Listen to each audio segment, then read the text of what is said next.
Killing shell equals true process results in resource warning, subprocess is still running.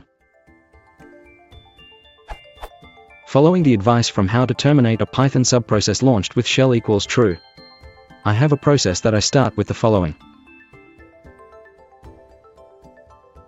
My_cmd is in the form of sum_cmd_that_ periodically _outputs _to _stout grep sum_fancy_regex is greater than sum_output_file.txt. I kill the process with the following.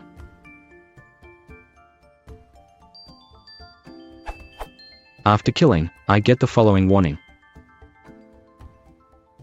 Why am I getting this warning?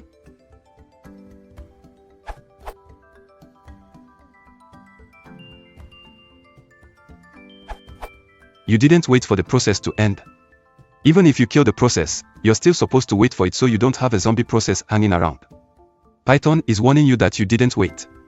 Add a process.wait call after killing it.